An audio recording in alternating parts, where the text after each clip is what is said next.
All right, and the YouTube is the running, I think. I mean, we'll find out. Fucking all this stuff seems to be working better?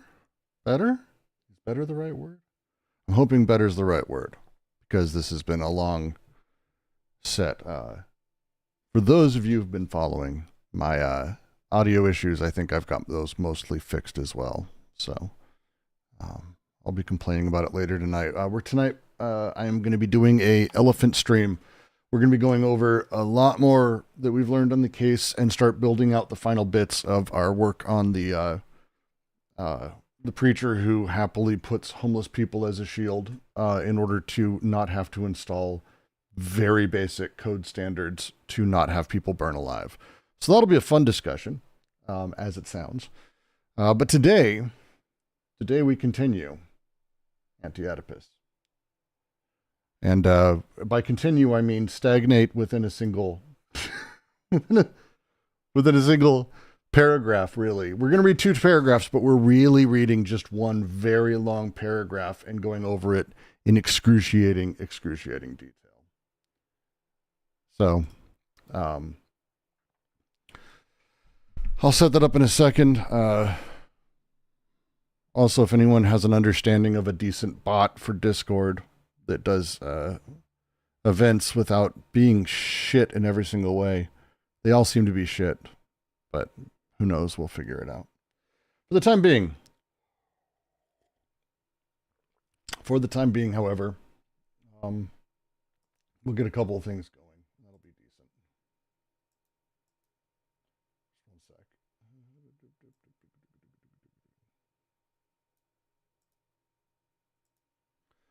All right. Then in the Discords, I get my camera going.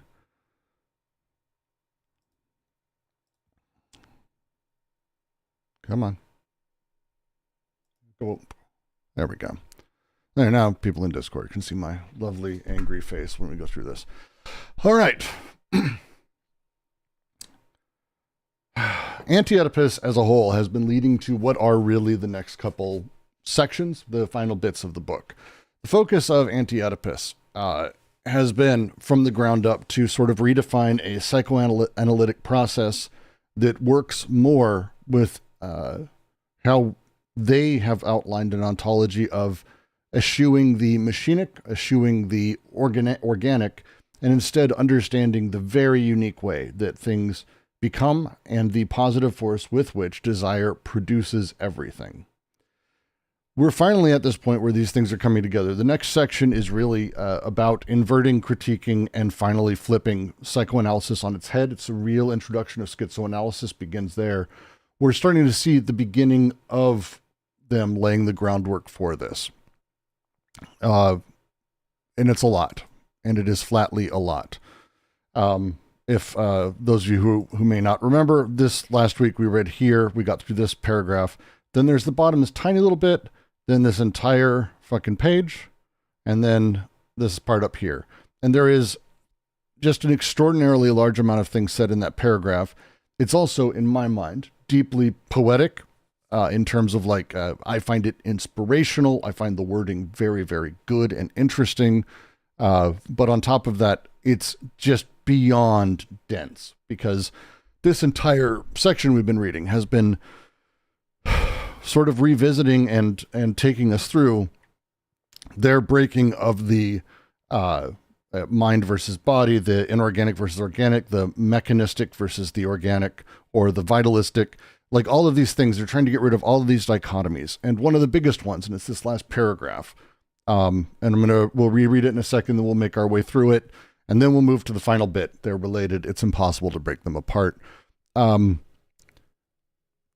The way that this is set up is it's important to understand within psychoanalysis, and there's a lot of takes on this. I'll just kind of give light versions of Freud or Lacan. They're the most influential. Freud really spent a lot of time talking about the phallus, sexuality as a thing. The setup for this requires that you kind of understand that For Freud, the phallus, which is the sexual object of desire. Little boys have a penis, and that penis wants stuff, and it's the operant sort of element of that. The thing that's necessary is that a child needs to experience sort of some level of castration, and specifically repression of that sexuality. I'm overstating and simplifying because, again, I could spend 3 hours discussing this and teaching you and still not really hit a lot, but ultimately I end with, and by the way, we're undoing this. So again, ignore most of what I'm saying, but get the gist. And that castration enables a child to grow into a civilized man who understands that his desire can't just simply be basically fulfilled, but instead must be consistently sort of repressed and broken. Of course, this leads to the great question, which is, well, women are people too. They don't have a dick. So what? And for Freud, we'll just say it becomes problematic. I'm just going to leave it there. It becomes problematic, the women. Lacan doesn't do much better. He at least takes it in an interesting direction. It's not really about the repression, but instead castration as a thing is really about understanding the limitations of representation, the symbolic order, that you cannot actually engage with yourself at any point, and instead everyone's dealing with this image that they have of you, the mirror stage for a child, ultimately leading to the same problematic thing when you start asking, what about women? And he's like, well, women don't really exist. Shit like that. I'm oversimplifying. Lacan's version is a little bit more interesting and nuanced than that, but it's troublesome, I think, would be the way I think I would say. But that thing that the phallus is that it is human sex. It is the desire to fuck. It isn't sort of desire at large, the way D&G have been talking about desire, but instead my desire, penis and vag, like that kind of thing. And that homosexuality doesn't fulfill this. That's why Freud considered it to be a disorder. That there's like a human sex, and that's the ideal state, and that's what the phallus wants. As I reread this, be thinking through sort of a couple basic things. The first is, just to go over quick notes, how they're challenging human sexuality as a thing, but specifically not like saying there's no such thing, but instead talking about what sex is, where sex is at, that it's not really about the human sex, but instead that it's about these things at large. And it's because ultimately through Marx, as they sort of get through this, because Marx sets up an observation that the fundamental distinction isn't really about biological sexes, but instead human and non-human sexes.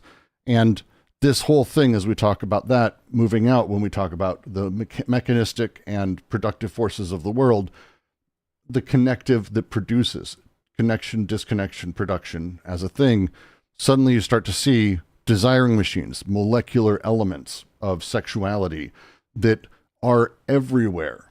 That it isn't that, sex is this thing and I want to fuck that, and everything else is sort of like a sublimation of that desire, but instead that everything is sex, and we're problematic because we've focused all of that potential energy into this one weird category. As I read, just be thinking about that and we'll make our way through. But Marx says something even more mysterious, that the true difference is not the difference between the two sexes, but the difference between the human sex and the non-human sex. It is clearly not a question of animals, nor of animal sexuality. Something quite different is involved.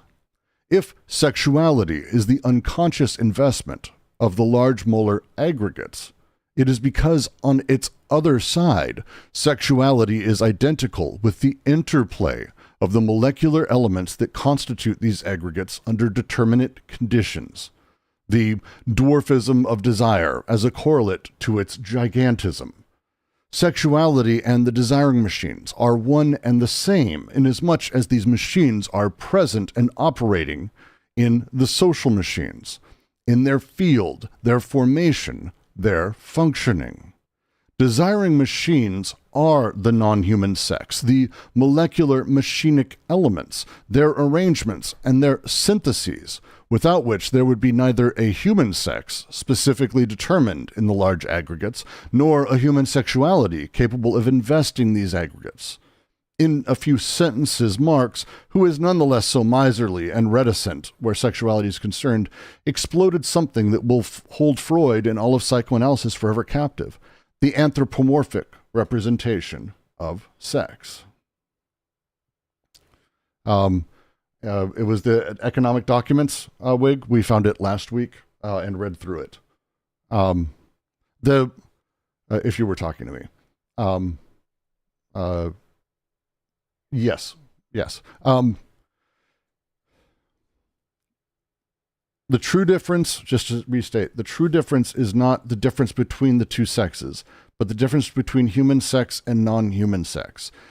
It is clearly not a question of animals. He's not talking about animals or animal sexuality. Instead, he's talking about an anthropomorphic representation of sex.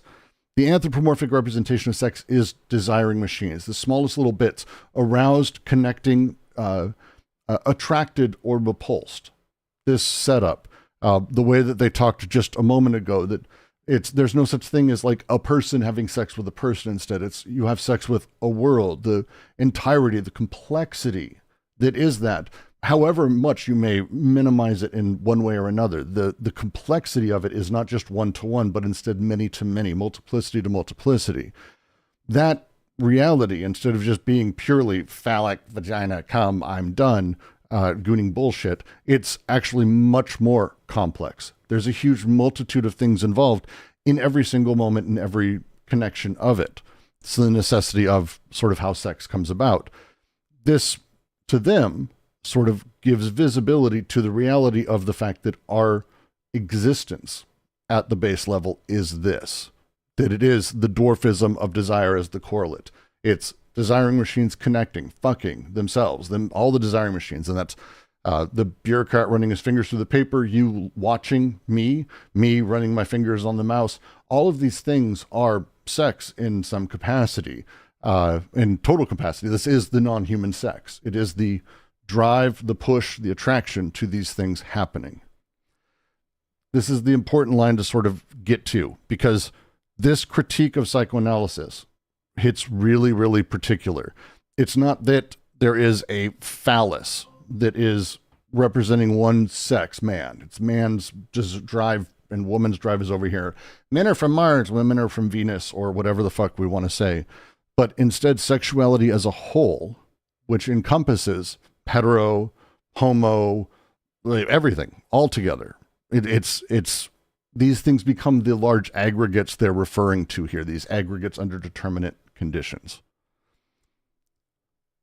Is that following so far? Because I want to revisit before we get into the big paragraph, because the big paragraph is a lot, and I want to make sure we have that baseline. So if there's any questions, now would be the fucking total time to do that.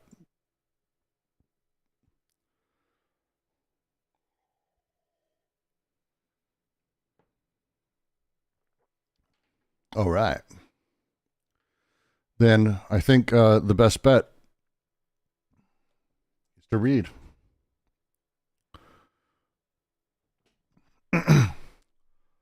What we call anthropomorphic representation is just as much the idea that there are two sexes as the idea there is only one. We know how Freudianism is permeated by this bizarre notion that there is finally only one sex, the masculine, in relation to which the woman, the feminine, is dinned as a lack, an absence. It could be thought at first that such a hypothesis founds the omnipotence of a male homosexuality. Yet, this is not at all the case. What is founded here is rather the statistical aggregate of intersexual loves. For if the woman is defined as a lack in relation to the man in his turn lacks what is lacking in the woman, simply in another fashion. The idea of a single sex necessarily leads to the erection of a phallus as an object on high, which distributes lack as two non-superimposable sides, and makes the two sexes communicate in a common absence, castration. Women, as psychoanalysts or psychoanalyzed, can then rejoice in showing man the way and in recuperating equality in difference. Whence the irresistibly comical nature of the formulas according to which one gains access to desire through castration. But the idea that there are two sexes, after all, is no better. This time, like Melanie Klein, one attempts to define a female sex by means of positive characteristics, even if they be terrifying. At least in this way, one avoids phallocentrism, if not anthropomorphism. But this time, far from founding the communication between the two sexes, one founds instead their separation into two homosexual series that remain statistical. And one does not, by any means, escape castration. It is simply that castration, instead of being the principle of sex, conceived as the masculine sex, the great castrated soaring phallus, it's a fucking visual for you, becomes the result of sex, conceived as the feminine sex, the little hidden absorbed penis. We maintain, therefore, that castration is the basis for the anthropomorphic and molar representation of sexuality. Castration is the universal belief that brings together and disperses both men and women under the yokes of one and the same illusion of consciousness, and makes them adore this yoke. Every attempt to determine the non-human nature of sex, for example, the great other in Lacan, while conserving myth and castration, is defeated from the start. And what does Jean-François Lyotard mean in his commentary, so profound nonetheless, on Marx's text, when he sees the opening of the non-human as having to be, quote, the entry of the subject into desire through castration, end quote. Long live castration, so that desire may be strong? Only fantasies are truly desired? What a perverse, human, all too human idea. An idea originating in bad conscience, and not in the unconscious. Anthropomorphic molar representation culminates in the very thing that founds it, the ideology of lack. The molecular unconscious, on the contrary, knows nothing of castration, because partial objects lack nothing and form free multiplicities as such, because the multiple breaks never cease producing flux instead of repressing them, cutting them at a single stroke, the only break capable of exhausting them, because the syntheses constitute local and non-specific connections, inclusive disjunctions, nomadic conjunctions. Everywhere a microscopic transsexuality, resulting in the woman containing as many men as the men, and the men as many women, all capable of entering, men with women, women with men, into relations of production of desire that overturn the statistical order of the sexes. Making love is not just becoming as one or even two, but becoming as 100,000. Desiring machines or the non-human sex, not one or even two sexes, but in sexes.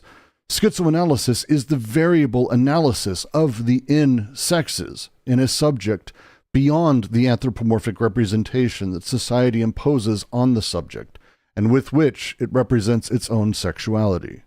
The schizoanalytic slogan of the desiring revolution will be, first of all, to each its own sexes.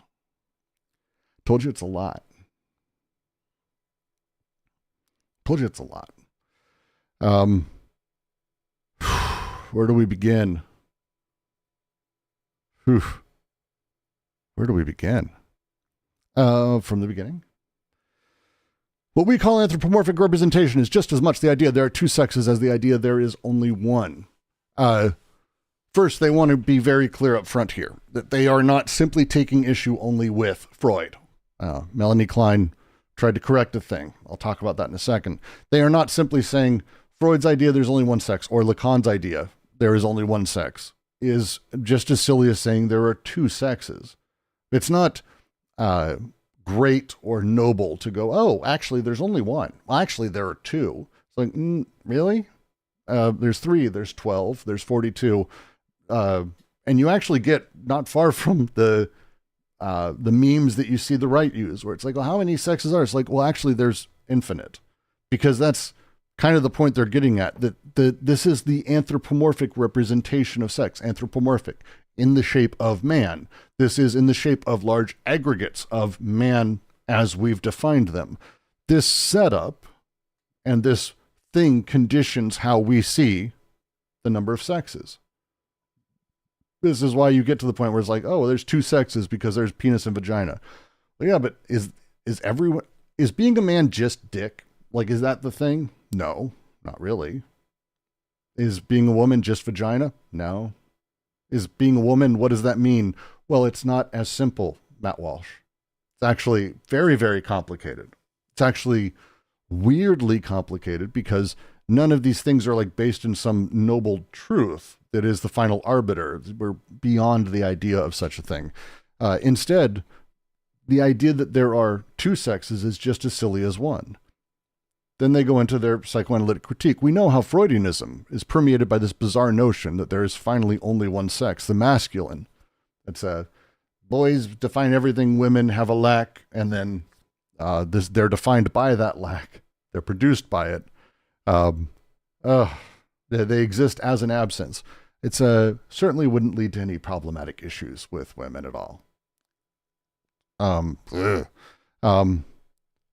It could be first at thought that such a hypothesis founds the omnipotence of a male homosexuality, which I've always, that's a cute response that naturally it means we're all gay, which I like a lot as a joke. And that's what it's their commentary. They're like, that's not, but no, it's not the case. What is founded here is rather the statistical aggregate of intersexual loves. The statistical aggregate of intersexual loves. At large, this is what people mostly do. And it's true. It's just accurate. And it's a thing as we understand it, too. I mean, there's a lot of people on the DL still, globally. That's a thing. But what is founded here is rather the statistical aggregate of intersexual loves. For if the woman is defined as a lack in relation to man, the man, in his turn, lacks what is lacking in a woman.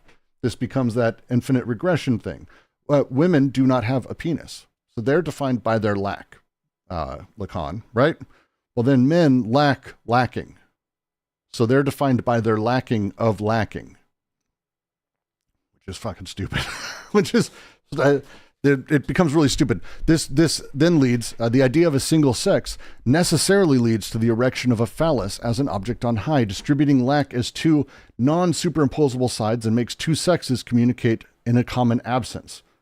Men lack the lack, women lack the penis, the castration happens, women don't experience it, men envy it, like this becomes this insane, but all of it's about ultimately castration. Castration becomes the thing on high that has to happen in order for a person to become, again, civilized, healthy, normal, all of that fun shit. LJ says, any mirror stage things here? I mean, they're kind of going over the entirety of it. They skip the mirror stage specifically in this paragraph, but this is, again, where one starts to define themselves as, oh, I'm that, but now I can't vocalize. And so you have a linguistic castration, and suddenly you have that separation, and the real is formed, and language comes all at once, blah, blah, blah, blah. This is touching that, but this is much more focused on Lacan's take that women don't exist. Which it's not that simple, but again, they're making, I think, a very fair point here, I think. Women, as psychoanalysts or psychoanalyzed, can then rejoice in showing man the way and in recuperating equality in difference. This is that really fascinating way that, and how I read this sentence. It's a really fascinating way that men look to women for guidance, because women can be the ones to show us the way because they're simply always lacked. And they don't actually experience castration, but men do. And so as such, women can guide us from below because we're better than them. Oh, that's going to get clipped. I mean, that's what the statement is ultimately and where it leads. And when you start actually playing with a few more sexes than that, the idea that there are two sexes is no better. This time, Melanie Klein, one attempts to define the female sex by means of positive characteristics, even if they be terrifying. they're positive characteristics instead of a lack. Melanie Klein did a lot of very interesting work, but also we'll just say went down rabbit holes that were probably best left to Alice. And one of those is trying to define women positively. And the mental space that she saw is more telling. It's like a huge fucking self-report, like a gigantic self-report. I'm clipping? You're clipping me already? Goddamn. Had a fun coffee a few weeks ago. Freud's patient. Woman wanted to cut off her. Oh, yeah, that's a fun read.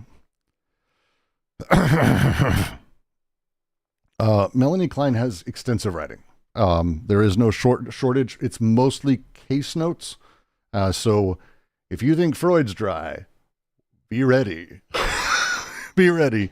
We have a handful of them in the QC, discord.com/DGQC.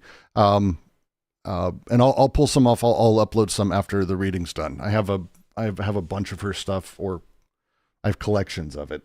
And I know I have one that for sure covers this because I know I've read this on my PC, but it's a whole thing. And I'm not going to get into it deeply because again, teach you stuff you have to unlearn is not sort of my goal as a thing. But just to read LJ's point, because Freud, these are the fun parts. I had a fun coffee read. I have a feeling LJ's being a bit sardonic. A few weeks ago about Freud's patient. The woman wanted to cut off her clitoris so she could have a real vaginal orgasm. Freud told her it's not that important to have such an real orgasm, but exhibit vast amounts of amusement when she decided to have the surgery and after the completion. Yeah, Freud was a fucking weirdo. Man, coke will do some wild shit to a man and woman, but yeah. Oh, he encouraged her. He did encourage her to have the surgery. He encouraged people to do a lot of really weird shit. Like a lot of weird shit. Cocaine's a hell of a drug. Hell of a drug. But they're saying, but at least in this way, one avoids phallocentrism, if not anthropomorphism. But this time, far from founding the communication between the two sexes, one founds instead their separation into two homosexual series that remain statistical. The homosexual series, man as a thing itself, is homosexual series that you cross over as a hetero to the other series. This is homogeneous, heterogeneous, same, dissimilar. It's a very fair point because none of this that we've talked about is about a way of the sexes to communicate. Very often, instead, it founds the difference. This is the, hey, women, for those of you who are old enough to remember, it was a huge, and I've already mentioned it here, the idea of women are from Venus, men are from Mars is an actual book that came out that was about how absolutely crazy different the two sexes are and how they just never talk the same and how men just need to learn to talk right and women need to learn to understand better. It was problematic, I would say, but it really fit into that 1980s, early 1990s kind of proud woman, strong man, somehow dichotomy, and that they added a new translation of that garbage. Fucking, and red pill people, yes, still do the Venus and Mars thing. It's again, instead of talking about how they're communicating or the resonances between these series, we're not doing that.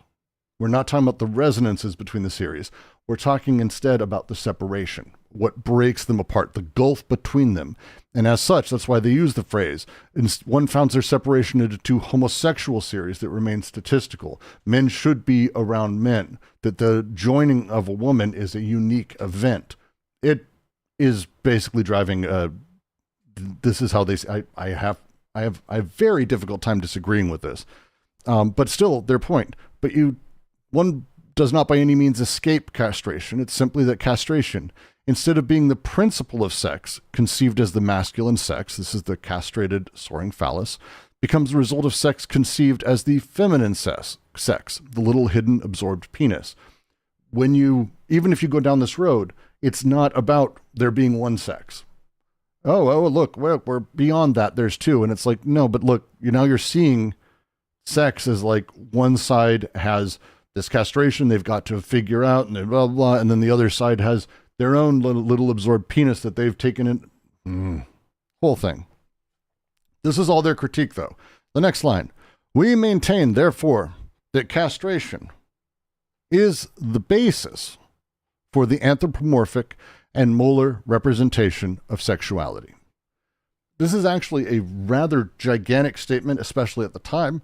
Psychoanalysis, we'll say, was going strong, still is. Zizek isn't one of the largest thinkers in the world for no reason. His shit resonates with people because he speaks around psychoanalysis. All of his books do. All of his books do. All of his books do. And it resonates because people have this thing built into them. It's a way we're definitely taught, when we say things like, oh, this is the red pill junkies or these other fucking dickheads, pick an asshole. There's a whole bunch of fucking assholes out there, but pick a group of assholes. They still do this stuff. They still play with these things. This is why Zizek and these people are still very popular in the most, because at any point we kind of have this overarching view of the two sexes. And they're separated because men have this sexual drive, they've got to sublimate, and women have a jealousy, penis envy, or they're the recipient of sex, or they're empowered to take the cock, or whatever the fuck. It doesn't even matter. But it's seeing these two sides as opposites. They're not. They're really not. They're not. There's no reason to think of them as that. And so for them, they're saying, no, this is the point, is that castration, this thing that is sort of built into everything psychoanalytic that's there at every level. Lacan, Freud, fucking Reich, Klein, they've all got it. For them, castration is the basis for the anthropomorphic and molar representation of sexuality. Castration, early on, when we do this to a child, castration itself is the basis for the anthropomorphic and molar representation of sexuality.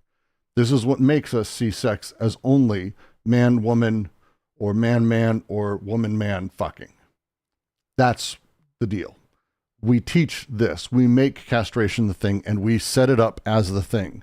Castration becomes the basis. That is too thin of a line, Brooks. You're not going to... That's terrible. Why would you? Just gross. There we go. Much better. The basis for anthropomorphic and molar representations of sexuality. That's the deal. That's the setup. It's a big deal. It's an important one. It is actually a very important deal in my mind. The way that we're sort of set up in talking here is completely important in this way. So when we start talking about man, woman, in any capacity, we've already stepped on the other side of castration.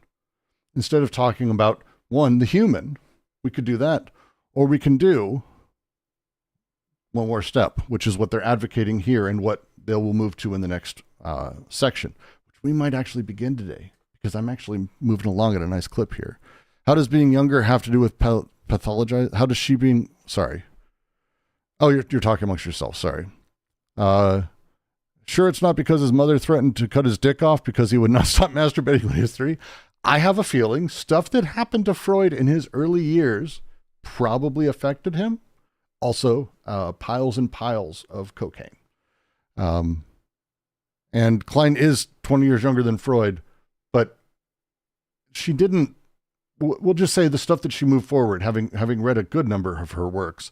And she did the concept of partial objects as a thing, which is actually really fascinating and seminal work as far as I'm concerned.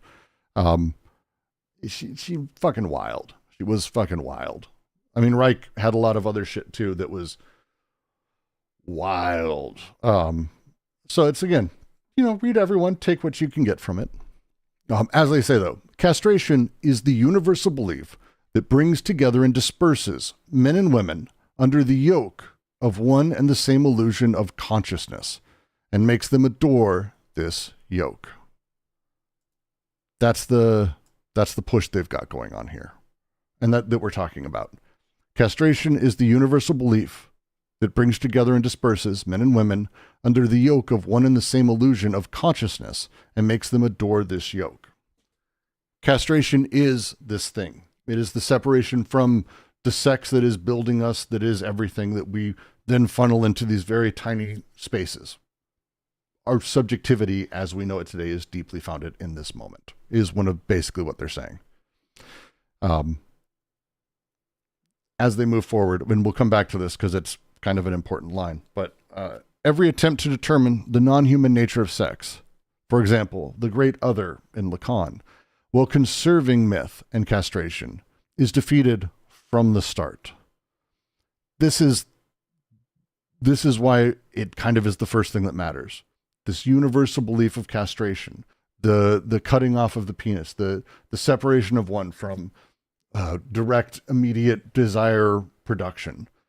This is the moment of the creation of the subject. This is the thing that no matter what else you may do, trying to get at the non-human nature of sex, it doesn't matter. You're defeated from the start. Lyotard says in his commentary, so profound nevertheless, that Marx's text, when he sees the opening of the non-human as having to be the entry of the subject into desire through castration. Lyotard wrote on Marx this, but it's what they're saying here too, really. The entry of the subject in desire through castration is the opening of the non-human.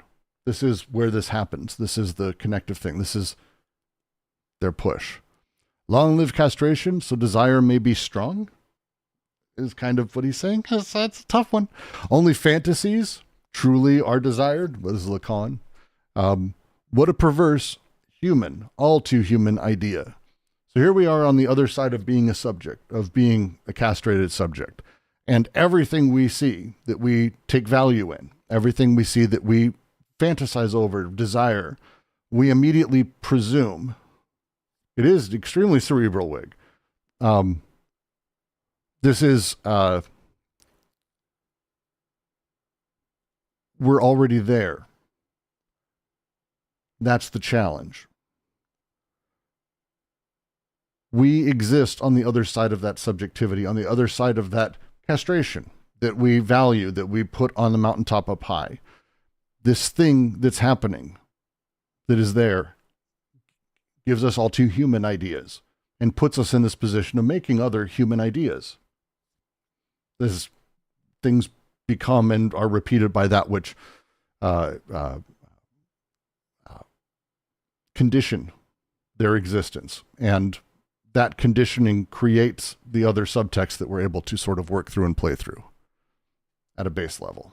And that's the line that they're going with here, is to understand this as a thing. Anthropomorphic, an idea originating in bad conscious, not in the unconscious. Bad conscious is a very particular term. It's Nietzschean, Spinozist. Deleuze uses it a fuck ton. It's old philosophy. Sadly, you don't hear it a lot really used anymore. Bad conscience is guilt. Self-reflective sort of anger, frustration. The bad conscious, not unconscious. Unconscious would be before this as a thing. Sartre plays with it. Like you just don't see it in modern times, like post 2000s. It's not a thing that you really notice people writing about. But that's the thing they're talking about. It's this idea originates in bad conscious, a reflection on the guilt of being human for being human. And that thing that's weird that happens there is not the unconscious. This isn't us reflecting on the unconscious. It's reflecting on our bad conscience. Anthropomorphic molar representation culminates in the very thing that founds it, this ideology of lack, of something missing, of there being a baseline. And it's powerful. It's so much so that Foucault, who's very bright, literally said he never liked this book. Despite glowing reviews, Foucault was weird this way. Despite glowing reviews and saying it's the most important seminal work, blah, blah, which he said more often than I think people want to understand.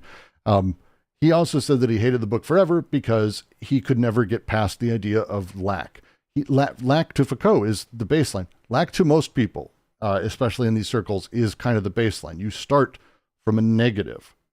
And D&G, Deleuze especially, but Guattari absolutely too, explicitly do away with the idea of there being a negative that we begin from, that we start from a no, not, or not this, or that this is missing, or whatever.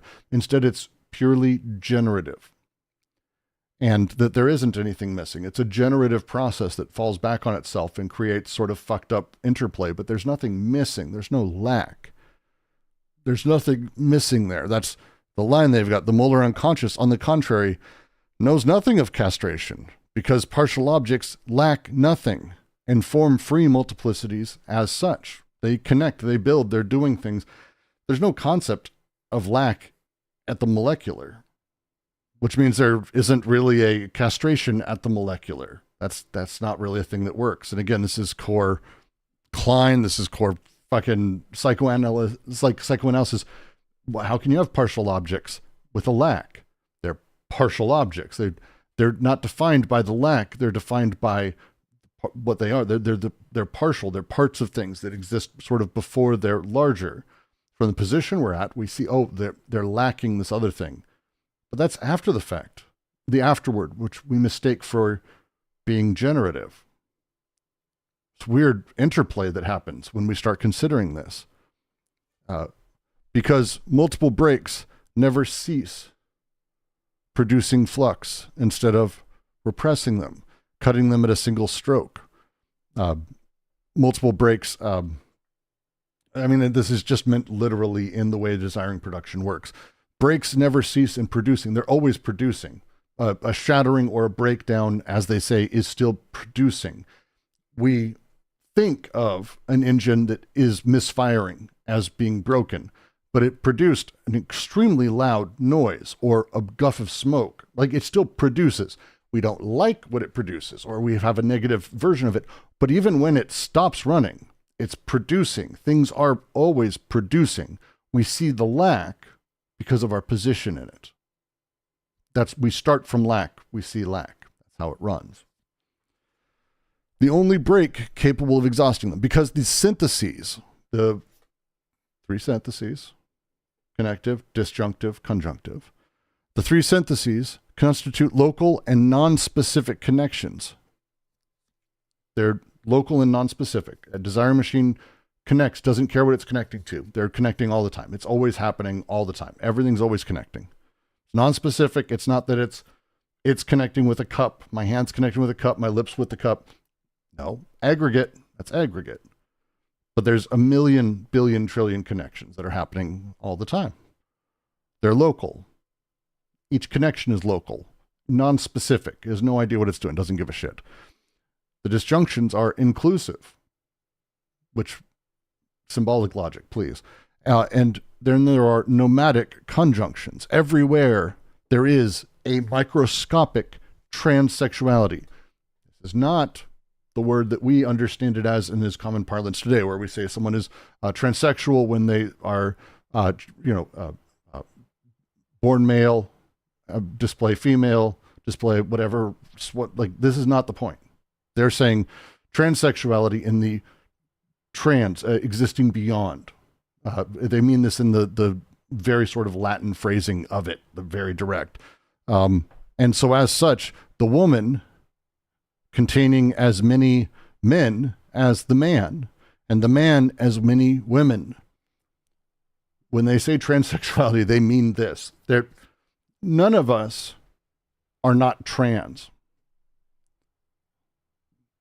I have as many women as any woman in me. A woman will have as many men as me. It's all fine. And all of those parts are entering into relations with each other. This is before I even exist. All of them are entering, men with women, women with men, into relations of productions of desire that overturn the statistical order of the sexes. Making love is, and I said poetic. Making love is not just becoming as one or even two, but becoming as 100,000.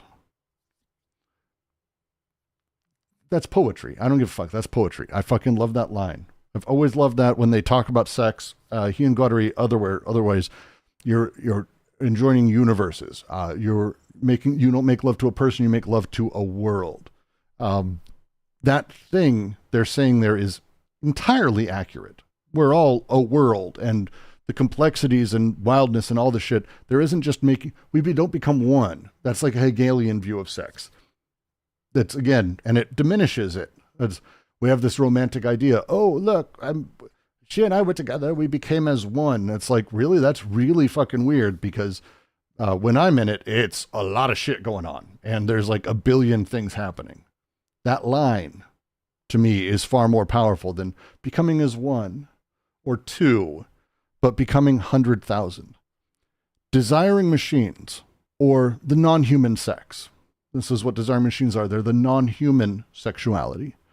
Non-anthropomorphic, non-anthrologized. Not even one or two sexes. There's not one or two sexes, but in sexes. In is invariable, infinite, not even infinite, just fucking there's an unknown variable amount of them. There is just an absurd amount of them. It's not even a number. That's the point, is that there are sexes there. Schizoanalysis is the variable analysis of in sexes in a subject. Every subject will be unique. There will be sexes of all sorts in all different ways and all different combinations of them in every person, beyond the anthropomorphic representation society imposes on the subject, and with which it represents its own sexuality. Get that? It's a great line. It's a really important line for me, as far as I'm considered, as far as I look at it when it comes to how we understand gender. Beyond the anthropomorphic representation society imposes on the subject, man, woman, woman, man, but probably today, trans, butch, whatever it is. Sure, pick your anthropomorphic largesse. That's great. But that's the fun part, with which it represents its own sexuality. But again, it isn't that you have asexuality, the subject representing its own, produced by the in-sexes that are within it. The schizoanalytic slogan of the desiring revolution will be, first of all, to each its own sexes. All of them. This doesn't mean, oh, I like to fuck guys too. Yay! This isn't pro-gay, this isn't pro-trans, this is pro all of it. This is pro all of it. And when I say all of it, it's stuff I don't even understand as a thing. To each its own sexes. And again, the bureaucrat all the way through, what sex is desiring production. Molecular sexuality. That's your own sexes that produce and find their way through you. I really, really adore. Yes, Estelle got it right. Trans means across sexuality. So it doesn't even mean between or one or the other. It kind of is across. It says why we use it, like transatlantic railroads, transcontinental highways, those kinds of things. Across continents, across them, covering them, all of them. But again, wrapping them up. And we're talking about the desiring production underneath all of it. I really love this shit. But again, that fucking line, it's one of my favorite lines in the entire thing. It's so good.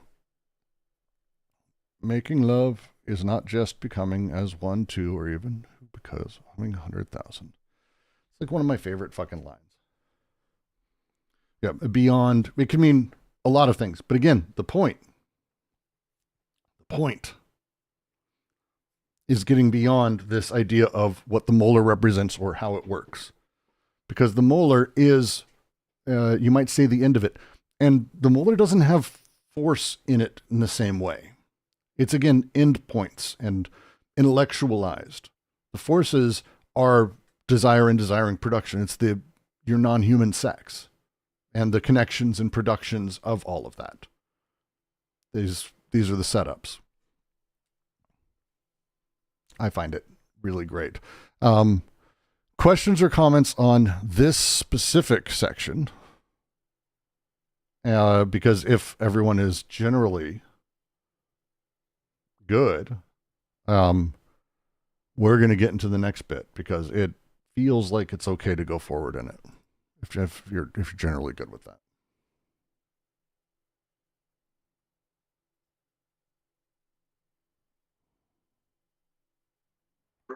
Hey, Brooks, what page are we on now? 295, 296. So we'll be at Psychoanalysis and Capitalism. Section 4, 3? 4, 4? Crap. One sec. Yeah, I want to say 4. It'll be 4, 3.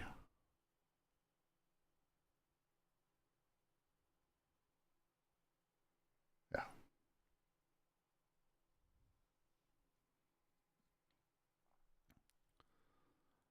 Everyone's good? I'm okay with everyone being good. I'm okay. All right. So be it. Then we'll move forward to Psychoanalysis and Capitalism. It's a really fascinating take, that last little bit. It's one of those things that we have very complicated discussions. And when I say complicated, I mean emotionally too, especially on our server, because there's one of the challenges with the space and the place we live in is the way that especially the trans conversation exists, and it's in trouble. Like everyone, it's a troublesome conversation in the sense that it's a deeply marginalized group.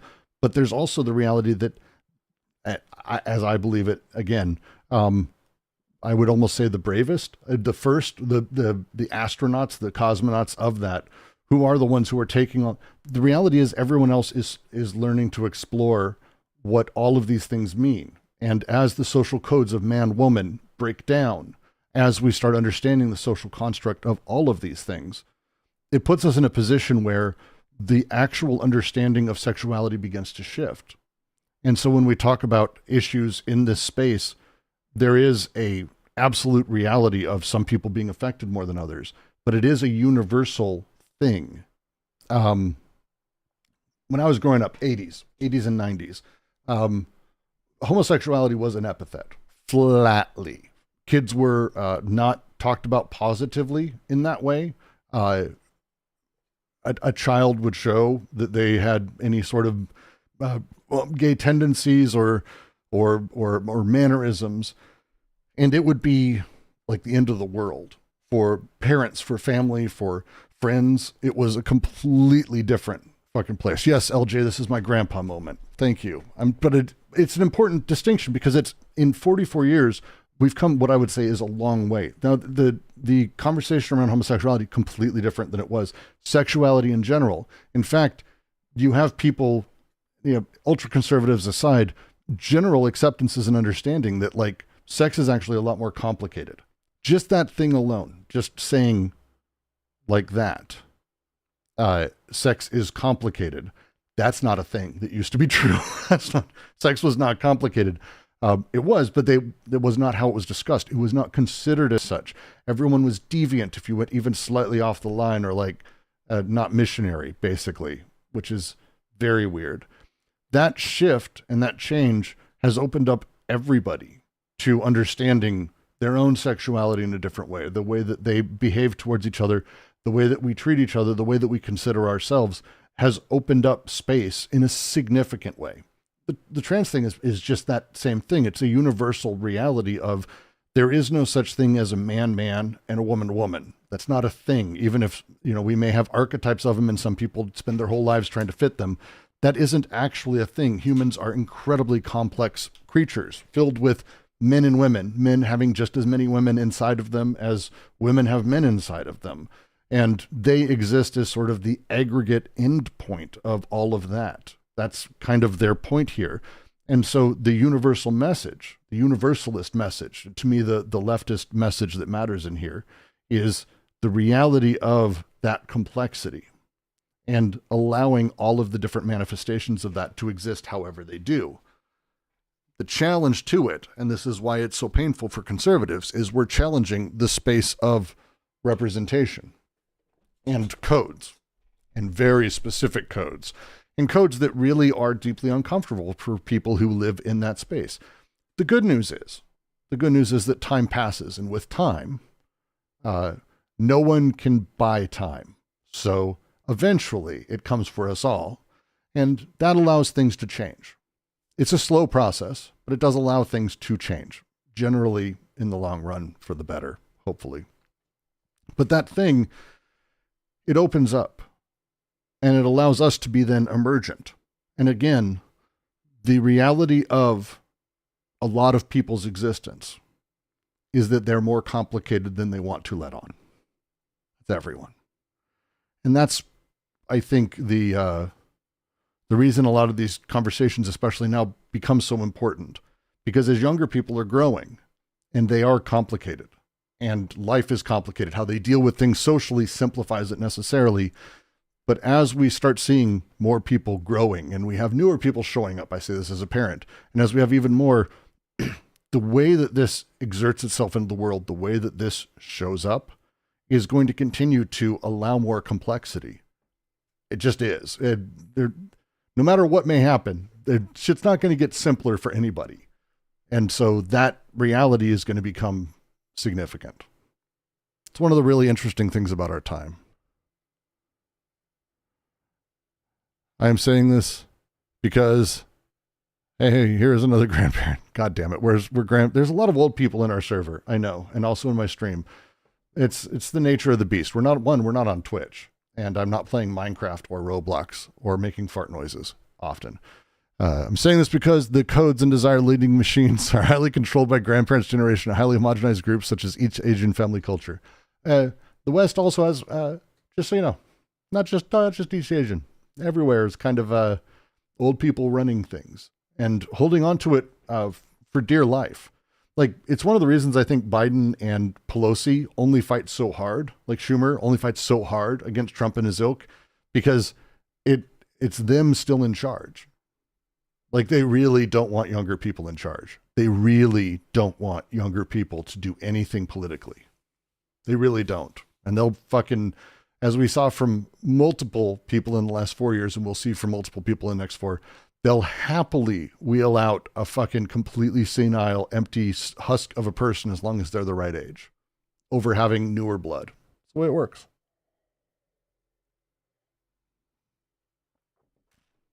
So yeah. In France, the term used to refer to gay people derogatorily was, yes, shortened to yes, and gay people reappropriated. Reappropriation of insults is a very common thing. And it's kind of amazing to watch, especially as things become mainstreamed and it becomes almost a term of endearment. You see this painfully with horrific words like the F slur, which is weirdly making a return. And I'm not, as a 90s kid, as an 80s and 90s kid, I'm not really comfortable with it making a return. I was very happy to have that one go away. But the N-word, huge.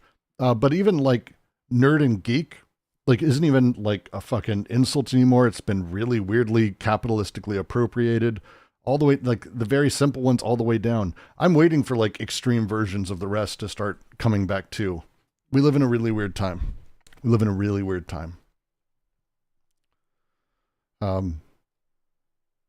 Yeah, it's really weird. We live in a weird time. Yeah,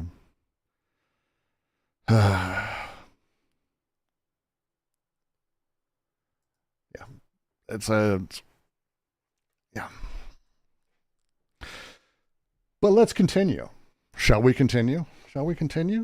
I think we shall continue. We're now going to move into their critique of psychoanalysis and capitalism, which we will move in through as we do. This comes right before our dive into schizoanalysis and how it operates. Now, for this, it is important that you understand we are not having a theoretical discussion during this. The rest of this is very much not theoretical as a thing. That's not what we're doing. This is a material psychoanalysis, a materialist, clinical psychoanalysis. And from here, we're actually going to be talking about psychoanalysis in terms of practice. And this takes a million forms, but it's important you understand a handful of terms and how this works, because the way that they've been talking about it so far, they're not talking about a general psychoanalysis of like, oh, look, people sort of talk about the ego. No, they're talking about the structure of psychoanalysis and how it's bled into our society to where we early on teach young boys, even if it's not, we teach young children to basically hold back their desire, castrate themselves. You need to learn to control yourself in order to be a productive member of society. That sentence alone. This is how psychoanalysis is bled into everyday parenting, everyday life, schooling, everything. And it helps reproduce proper workers that are properly set up and castrated so that capital can utilize them and they can be part of the cogs of the machine effectively. But the challenge is when that happens, the children who don't fit become so deeply marginalized and pushed away that they become problematic. ADHD as a very, very simple term for this, all the way through to the autist who is catatonic and unable to be sort of utilized by capital, despite being produced by capitalism in the very same way as everyone else. Despite being produced, it isn't profitable to have them. So capitalism makes them and then marginalizes them across the board. So the production of all of this is going to be part of this. The actual clinical treatments and how we talk to people and how we discuss this with people is going to be the thing. Okay? These things together. So we'll make our way. When we say schizoanalytic, and I'm only going to do this once at the beginning of this, I'm going to do this at the beginning of every reading kind of from here out. It is important to remember when we say schizo, because I'm not going to say it again, we do not mean schizophrenic, multiple voices, borderline personality disorder things. This is not what schizophrenic meant in the time of this, or when Guattari was a clinician. Schizo means something much wider and bigger. You have to go back to I think the DSM-2 or 1, I think even, was the rage at the time. And it was a big umbrella thing. And mostly they were talking about what we would say is clinically or extreme automatons, autism, any of that, but just the process of it. So I'm not going to repeat it again. Just that's this. And I'll say it again in the next stream and the next stream and the next stream, because the last thing I want is anyone to be schizo posting in here and thinking they're very, very funny. You're not, I'll ban you fucking instantly. It's not funny to me. Mental condition's not a thing to be joked about or laughed about in that way. And you're certainly not meant to become schizo, weirdo, rando. That is not what they're talking about at all. So just fuck off with that. Sorry, just tolerance of it. The last couple streams has disappeared pretty fucking significantly. All right. The schizoanalytic argument is simple. Desire is a machine, a synthesis of machines, a machinic arrangement by desiring machines. The order of desire is the order of production. All production is at once desiring production and social production. We therefore reproach psychoanalysis for having stifled this order of production, for having shunted it into representation. Far from showing the boldness of psychoanalysis, this idea of unconscious representation marks from the outset its bankruptcy or its abnegation, an unconscious that no longer produces, but is content to believe. The unconscious believes in Oedipus. It believes in castration, in the law. It is doubtless true that the psychoanalyst would be the first to say that, everything considered, belief is not an act of the unconscious. It is always the pre-conscious that believes. Shouldn't it even be said that it is the psychoanalyst who believes? The psychoanalyst in each of us? Would belief then be an effect of the conscious material that the unconscious representation exerts from a distance? But inversely, who or what reduced the unconscious to this state of representation, if not first of all a system of beliefs put in place by productions? In reality, social production becomes alienated in allegedly autonomous beliefs, at the same time that desiring production becomes enticed into allegedly unconscious representations. And, as we have seen, it is the same agency, the family, that performs this double operation, distorting and disfiguring social desiring production, leading it into an impasse. Starts a lot. Yes, this is basically returning us back to chapter 1. Someone in YouTube makes a comment, very spot on, returning us through a few of these things. The schizoanalytic argument is simple. Desire is a machine, a synthesis of machines, a machinic arrangement. And this is, you'll see assemblage used a lot, assemblage theory. Roger and the server and I both agree it's arrangement is better. It's a machinic arrangement, desiring machines. This is that base layer of things. Desire is machinic. Desire is a machine. Connects, produces, disconnects. Synthesis of them, a machinic arrangement, desiring machines. The order of desire is the order of production. All production is at once desiring production and social production. So to say, it is not, because again, this is a thing, a lot of people, I did this. I did this for a long time. 2 years in our first reading and a little bit into our second before someone beat me in the head a lot about it. All production is at once desiring production and social production.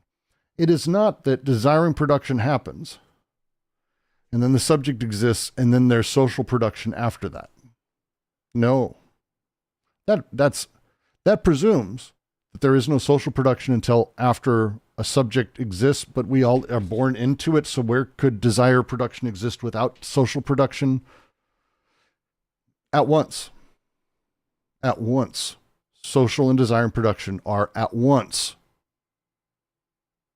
all production. Okay? We therefore reproach psychoanalysis for having stifled this order of production, shunting it into representation. This is the core critique for everything Deleuze, I think, ever wrote. Guattari would rail against it quite a bit as well. Representation, the space of symbols and ideas and all of this. And this is the way psychoanalysis has sort of taught this. As I say, far from showing the boldness of psychoanalysis, this idea of unconscious representation, that in the unconscious we have like a stage play and there's things going around, dancing around from Freud to Jung to Lacan to Klein to Reich, that our unconscious is filled with images and stories and they're playing out and that we vocalize them afterwards. This idea of unconscious representation marks the outset. From the outset, it's bankruptcy, it's abnegation. An unconscious that no longer produces, but is content to believe. This is, to me, it's one of the things that is throughout the book, but it's one of the things that rings true about this, and sort of, hits me in a very particular place. If the unconscious already has all of these things, where is this representational space produced? Where is everything made? It's made through libido that is immediately just becomes this shit and is playing with this stuff. It's an unconscious that already believes in things, content to, but not one that's produced consistently. This is out of line with everything Marx wrote, but tons of people since who ostensibly were Marxists. The baseline of all of it is production and presuming that something just existed. Like it's why Jung rings true, I think, more than Freud or others who presumably play sort of in that Marxist space. Jung doesn't fuck around. He's just like, yeah, all this stuff exists and everyone shares it and it's transcendent. And it's like, okay, cool. At least he's straight up saying the thing. At least he's straight up saying it. But that's not what psychoanalysis goes for usually. It's instead plays in this weird place. The unconscious believes in Oedipus. It believes in castration. It believes in the law. Name of the father, Lacan, whatever it may be. There's a lot of versions of this, but the unconscious believes things and it's content to. It just believes. And it believes because of a very odd triangulation and growth, but it's never produced, right? Because it just believes. It's weird. It's doubtless true that the psychoanalyst would be the first to say that everything considered, actually belief isn't an act of the unconscious. They would actually. They often say this. It's always the preconscious that believes. Well, now you've got these multiple steps. Now you've got the unconscious. That's the parts, the preconscious, that is the thing that believes, and then the conscious, which is the produced effect of it. Shouldn't it even be said that it is the psychoanalyst who believes? The psychoanalyst in each of us. That viewpoint, once that viewpoint exists, we place it in us. Lo and behold, it conditions that thing. It's the psychoanalyst in each of us. Would belief then be an effect on the conscious material that the unconscious representation exerts from a distance? These are very particular arguments made by particular people. I'm not going to get into it. This is, they're kind of going side-eyeing this shit. But inversely, who or what reduced the unconscious to this state of representation, if not first of all a system of beliefs put in place of production? The system of belief that itself necessarily needs to be, does Karl Popper's third world relate to this? You're in the right direction.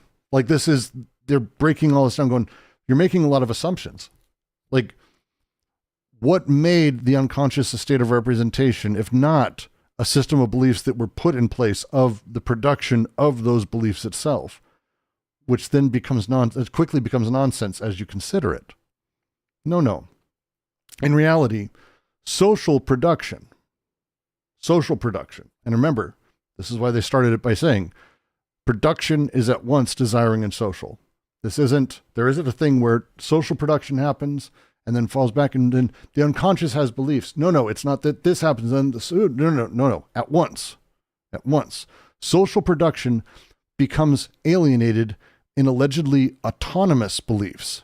At the same time, desiring production becomes enticed into allegedly unconscious representations. The allegedly is the big line there. This is the trick that's being played.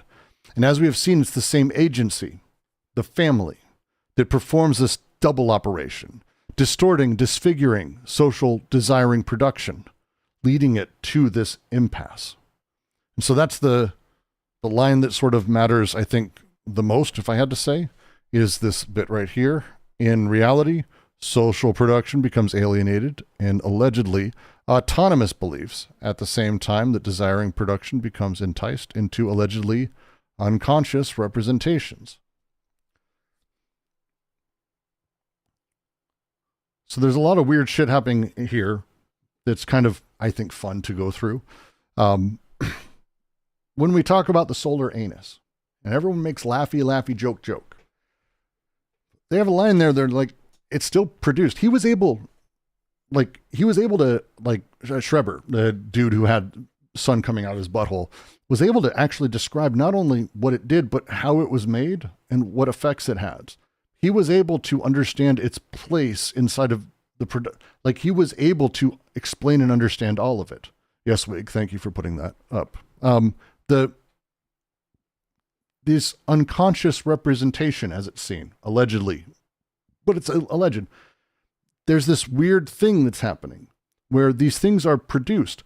They're not saying that no one experiences or has this. They're not saying that this is, it's immaterial. It's just some idea. No. They're, again, by having this weird bridge that they've built where they've sort of eschewed the dichotomy of the mechanistic to the vitalistic, part of that is that these representations that exist, they're material as well. This is like ultra materialism. It's all of this stuff is the material of something. And so you have this really weird thing where social production, the subject, becomes alienated in allegedly autonomous beliefs. It believes things and it becomes alienated from the rest of production by being stuck in those. At the same time, desiring production becomes enticed into allegedly unconscious representations. So those representations that exist, that the unconscious is playing with, come at the same time. Again, at once. Social and desiring production at once. So for Schreber, who had sun rays coming out of his butthole, at once socially produced, at once inside of molecular production. These things come together. They come all at once.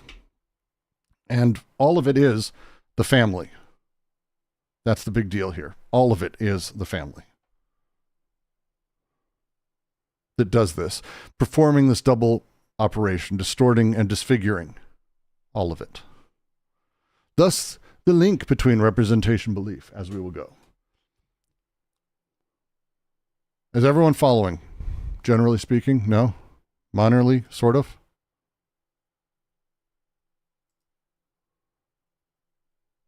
Not at all? Everyone having a lot of difficulty with it? I'm making no sense whatsoever? That's fine.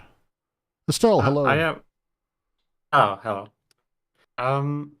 Well, when there's talking about disfiguring and distorting, aren't they kind of making an allusion to like a face that's there to begin with? Not in the sense that like there's something that's been corrupted, but it seems like, and it seems they're talking about it in a negative way. So what they're saying is, at the very end, this last sentence you're talking about, I think, the phrasing they're saying is that desiring production will just, I don't want to say naturally, it's probably the wrong term, but it's proper usage, it's continuous usage, social and desiring production at once wouldn't have this happen because they're happening at once. They don't get caught in a thing. But the family comes along, creates this double operation, which we'll get into in a second, which they've very much talked about in section 2 and in the second half of section 3. But the distorting and disfiguring of social production into thinking that you produce, you make things, you make choices, that you need to be properly castrated, that you, Estelle, me, Brooks, you as a person, that thing, this is the alienated subject. And I'm alienated in allegedly autonomous beliefs. I believe I'm a man and I'm an American and a Democrat and blah, blah. Allegedly autonomous beliefs. People believe their beliefs are autonomous. They're allegedly autonomous beliefs. But that doesn't happen out of nowhere, and that isn't at the end of a chain of desire and production. At the same time that's happening in social production, the actual molecular elements of it are desire and production that has become enticed into allegedly unconscious representations. Those unconscious representations, allegedly, that are being seen there are being seen through that lens from the subject that is castrated, that is this looking back on itself. And this is the double operation that happens at once. On the one side, I have autonomous beliefs, preconscious beliefs. I am this class. I am a white man. I'm straight, cis, whatever the fuck else. That setup. And you'll hear this is again how people talk about this, like in your head and in your unconscious, really you just have stories playing out like on a stage. And this unconscious representation, alleged, is enticed into this image. But this is not it. This is the distorted, disfiguring, social desiring production. Because normally it would just be free to connect as it does, not transformed into an alienated subject and a unconscious that believes. And that transformation happened. That's a thing. People who exist, a Ben Shapiro, for example, who is, I would say, a good archetype of what we're talking about here, isn't purely just like 100% cynical and wholly aware that he is a multiplicity. Like if you can imagine Ben Shapiro saying, well, I'm aware I'm a multiplicity and that's the way that things work. And that my wife and I, when we make love, it's a million of us. Like he's not there. He sees himself as a unique individual who's properly controlling himself, and others need to learn to do that. Their bad conscious getting a hold of them. And he sees his unconscious, his stories, dreams, desires as images, because that same trick has been played. The tricks come together, the double impasse created by the family. And that's the distorted, disfiguring elements that they're talking about here. Does that make sense? Yeah. Like, it feels weird to be, like, it seems to refer to, like, some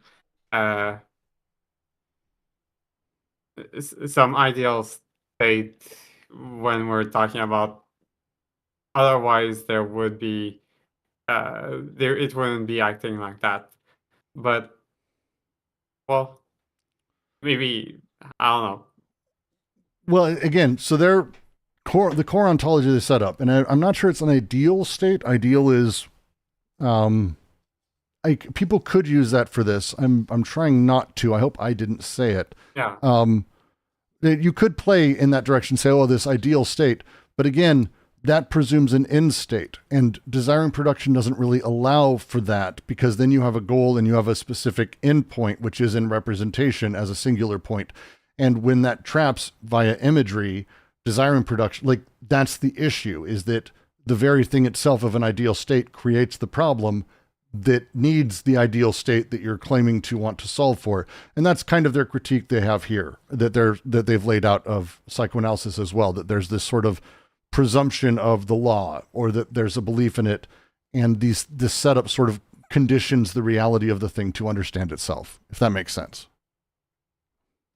All right, fair enough. But we'll get to it, because I know what you're saying, and they have some very odd wording around it, but balance sheet for desiring machines in Chaosmosis. Noah Brown, thank you for joining. Chaosmosis has a wonderful bit where he and Guattari and Deleuze are interviewed about desiring production in Anti-Oedipus, and they go very deep into it. And it's not really an idealized space, and Guattari kind of talks through this, that it's sort of the opposite of an idealized space. And so there's kind of an idealism in that, but it's allowing the emergence to happen. And the emergence is the new. And so it's, how to put it? There's an old Zen koan, the question of whether or not one should become enlightened or whether one should work for the enlightenment of mankind. It's an old like Taoist, Buddhist fucking debate that monks, like there's entire sects of monks that like, they believe that there is no difference between them and anyone else. Therefore, if they become enlightened, everyone else will too. And then there's also people who believe, well, no, I'm not different than anyone else. Therefore, I have to work for everyone else to become enlightened. So that way we all can be enlightened. It's a very, very specific shift, but it's a fascinating dichotomy that again presumes the human and presumes the human at the forefront. And they're kind of doing away with that very conception. So it's not even an idealized thing in the sense of, and that's why it's tough. It's not idealized because we're not talking about the human. We're talking about desiring production and the breakdown of the human codes and the human setup and sort of the destruction of that. So it's very different. It's a lot. There's a lot there. It's a fun discussion too, by the way. Yeah, this kind of language or like way a phrase, a turn of phrase, reminds me at the beginning of the book, where he talks about fascism and how it perverts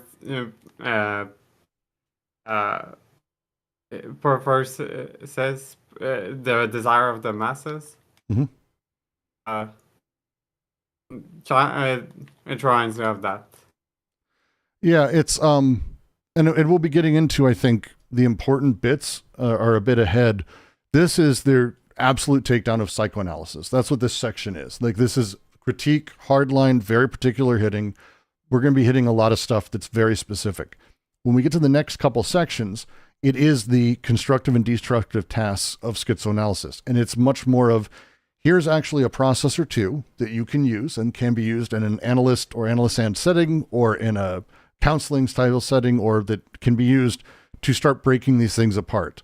They're really not trying to get us to, this is an ideal position to be in, but instead, here are the things we know create repression within humanity and we need to get rid of.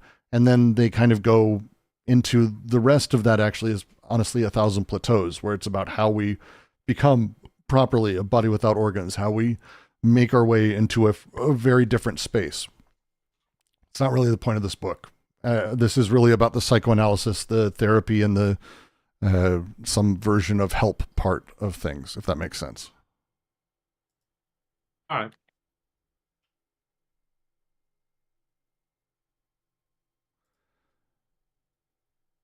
Does that make sense?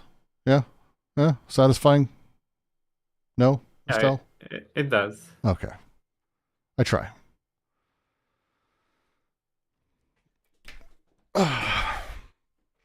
To continue.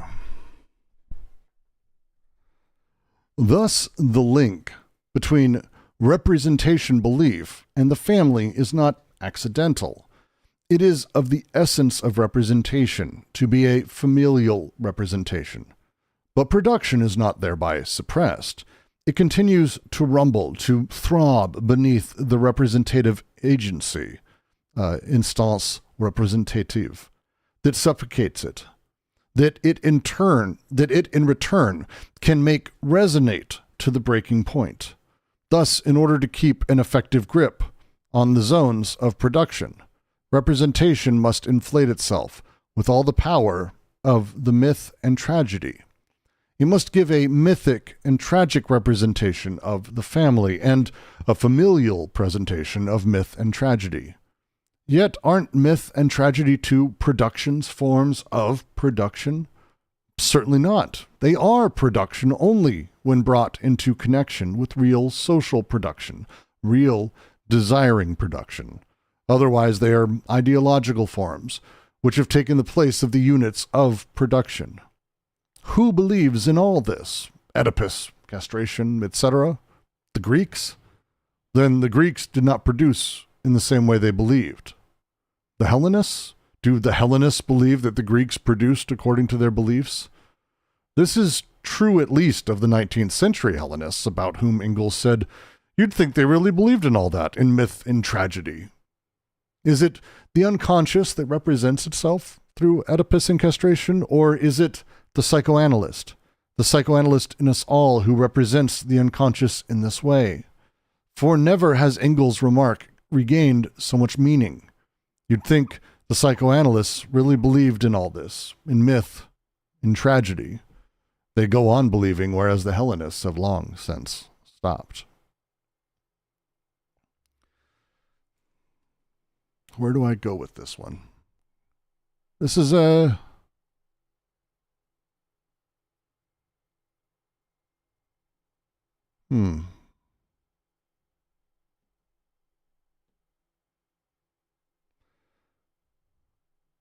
The point of myth and tragedy, there is so much other writing they've got on this.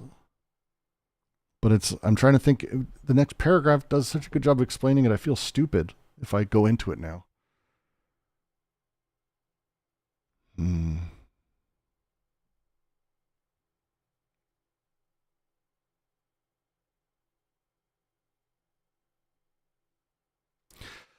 Let's make our way through it. We'll do it. Okay. For them, and how I was just talking about it with Estelle, the link between representation belief and family is not accidental. Representation belief. I believe unconscious beliefs, the representational space of the unconscious, or how I see things, whatever. And the family, this is not an accidental link. This is not like a random thing. It's because it is of the essence of representation to be familial. But the production, they went through this in chapter 2. I'm not going over it again. But production is not thereby suppressed. You don't suppress production. That's not how it works. Production doesn't stop once you have this representational space, once belief is in its position. That's not how it's set up. It continues to rumble, to throb. They use very particularly sexual words on purpose, beneath the instance of the representative. This is in relation to the way that Oedipus works and the paralogism of representation as they go through it. This is very complicated shit. I'm just going to say it's very complicated. But at its baseline, desire is trapped, rumbles beneath. It never stops producing. Desire continues. This is in line with general psychoanalytic thought. When we talk about someone who's neurotic, for example, I used to say a Woody Allen character. That's probably true and more in his real life than anything. A Larry David type, the neurotic who continually is sort of tittering on the edge of anxiety and worried about things. That energy is still there. The desire is still being produced, but it rumbles beneath. It throbs inside of this representative agency that suffocates it, that it in return can make resonate to the breaking point. This is the interaction of desire that's able to be trapped in this, that they were just sort of talking through. Remember, social production becomes alienated, in allegedly autonomous beliefs. At the same time, desiring production becomes enticed into allegedly unconscious representations. Desire, in these allegedly unconscious representations, never stops producing, throbbing, pulsing, building, producing over and over. And it, in return, can make resonate to the breaking point. It pushes it until it shatters. This is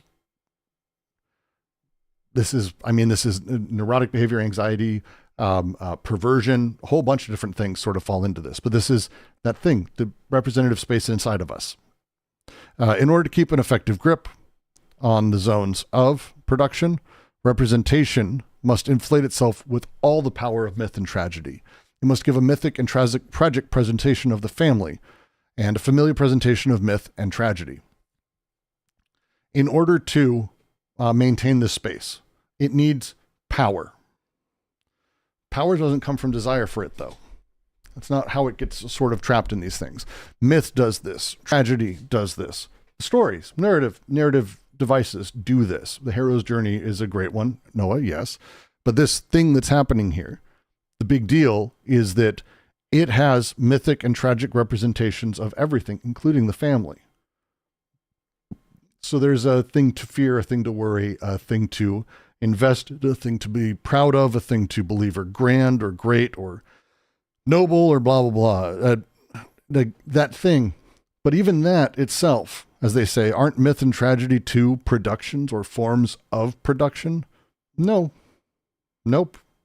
This is the important break when we're talking about production of desire and social production. Myth and tragedy aren't really that. They're production only when brought into connection with real production. So when they connect to desire and production, when they're invested in, these things, then they become production, but otherwise they're ideological forms taking the place of the units of production. They're not the actual things. They're the ideological forms that take the place of the emergent stuff that's there. So the examples they give. Who believes in all this? It's a real thing. Intellectually, a lot of people believe in Oedipus, castration. The emphasis here, and it's a little bit more clear in the French, I think, but they're really asking, like, is this really, you really believe in Oedipus? You really?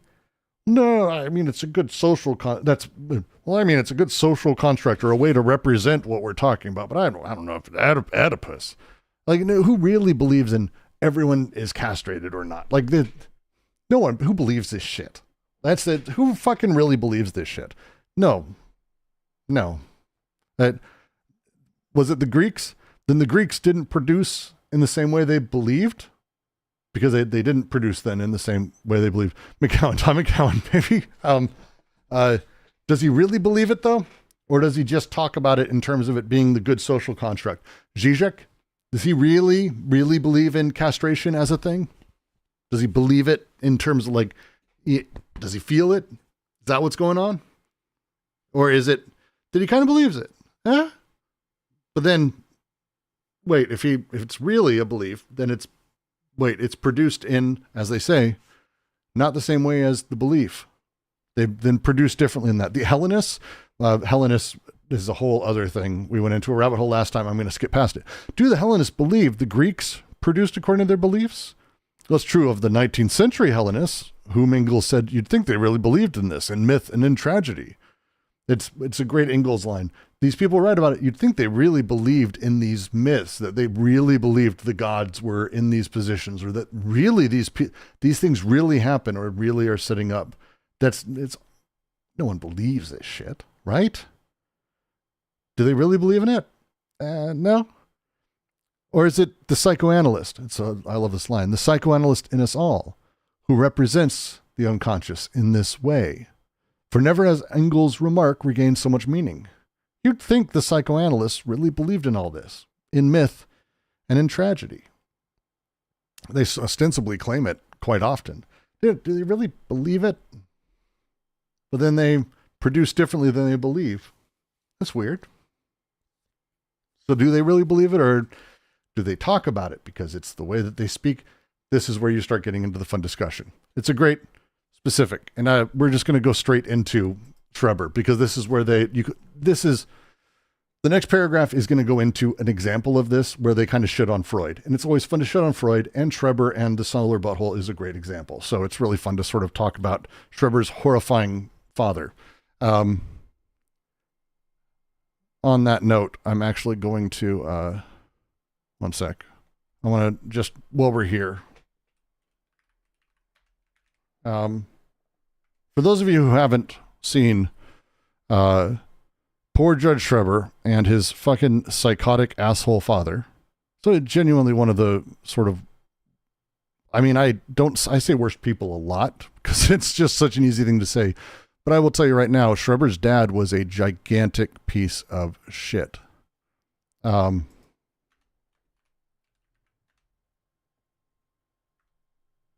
second.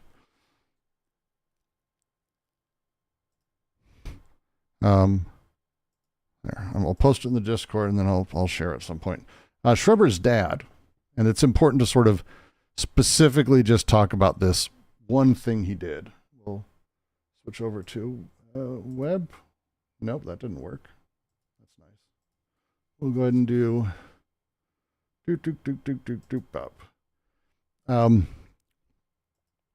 for those who are looking on YouTube and now at the Discord, you can see Schreber's dad invented shit like this.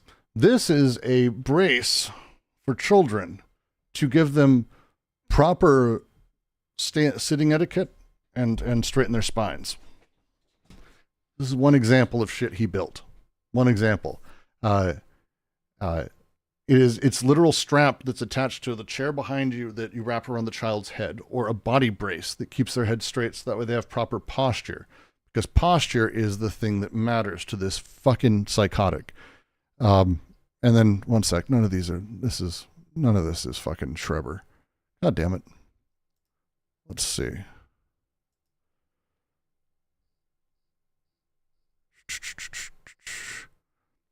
Yeah, his dad was just a fucking lunatic. Where is the fucking, there's more pictures on this. Did he take the pictures down? Doesn't matter.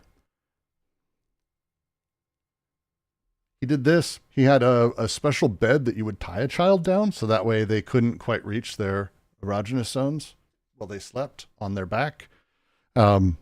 Painful, awful shit. He did this to kids all the fucking time. And he did it literally to Judge Schreber when he was a child. That's the thing he fucking did. He did this all the time. His dad was a fucking nutcase. Kind of important to talk about it. They're about to. To continue. The Schreber case, again, he did it to his own kids. He's a piece of shit. Schreber's dad was a fucking nut. And it was really common to do really awful things to your children in the 1800s. There's a lot of really bad stories.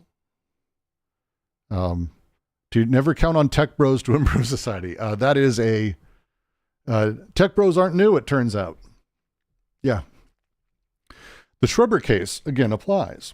Schreber's father invented and fabricated astonishing little machines, sadistico-paranoiac machines. For example, head straps with a metallic shank and leather bands for restrictive use on children, for making them straighten up and behave. I'm going to read the footnote here.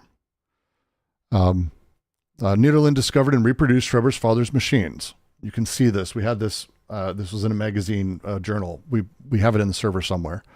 Schreber, Father and Son, Psychoanalytic Quarterly. Quite similar instruments of pedagogical torture are to be found in the Comtesse de Ségur. Thus, the good behavior belt with an iron plate for the back and an iron rod to hold the chin in place. Like this. So you didn't bend, because you can't see it with my beard, but don't want to bend down. You hold the chin in place right there, like that, all the time. A rod. An iron rod right down between your crotch on the chair so the child would sit properly. These machines play no role whatever in the Freudian analysis. Accurate. Freud never mentions it. One of those things like, dude, he told you about them. Come on. Perhaps it would have been more difficult to crush the entire social-political content of Schreber's delirium if these desiring machines of the father had been taken into account, as well as their obvious participation in a pedagogical social machine in general. For the real question is this. Of course, the father acts on the child's unconscious, but does he act as a head of a family in an expressive familial transmission, or rather as the agent of a machine in a machinic information or communication?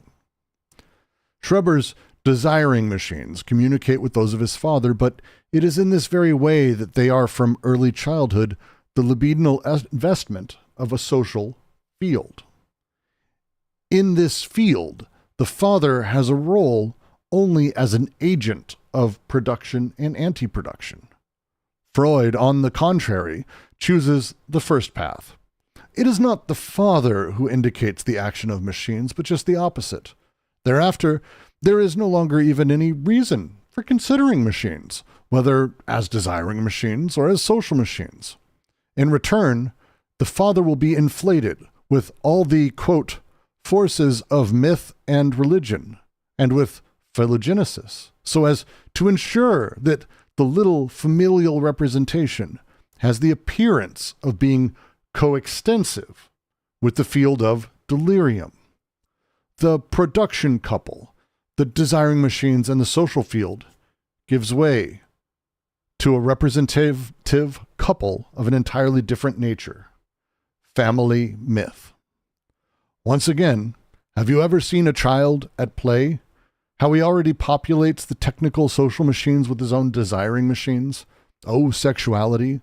Well, his father or mother remains in the background, from whom the child borrows parts and gears according to his need, and who are there as agents of transmission, reception, and interception, kindly agents of production or suspicious agents of anti-production. It's a great way to describe parenthood. I'll say you that as a fucking parent. It's actually spot on. Spot on. Spot on. And it's this thing up top. This is the line. Ensuring the little familial representation has the appearance of being coextensive with the field of delirium. Delirium, field, so the belief we have socially, or I have, or we look at it in the world. And ensuring that little familial representation has the appearance of being coextensive with it. We start with the delirium, we reduce everything to the family, and we create the idea that they are coextensive.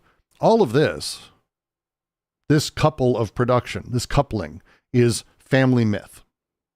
Family, the myth. This is the bullshit we're stuck with.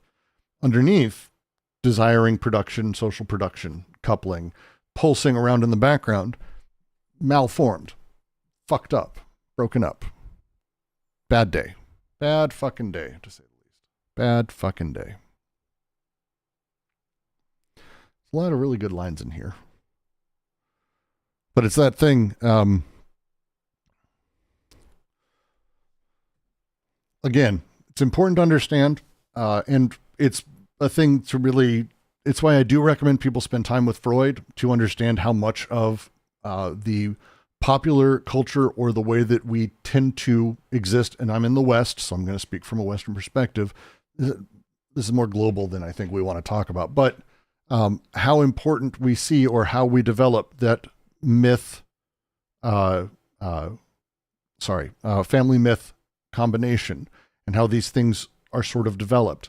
For Freud, we may look at the psychoanalytic thing, go, well, but we often now talk about how someone is developed from the family, and it's the family is the unconscious things that are playing around.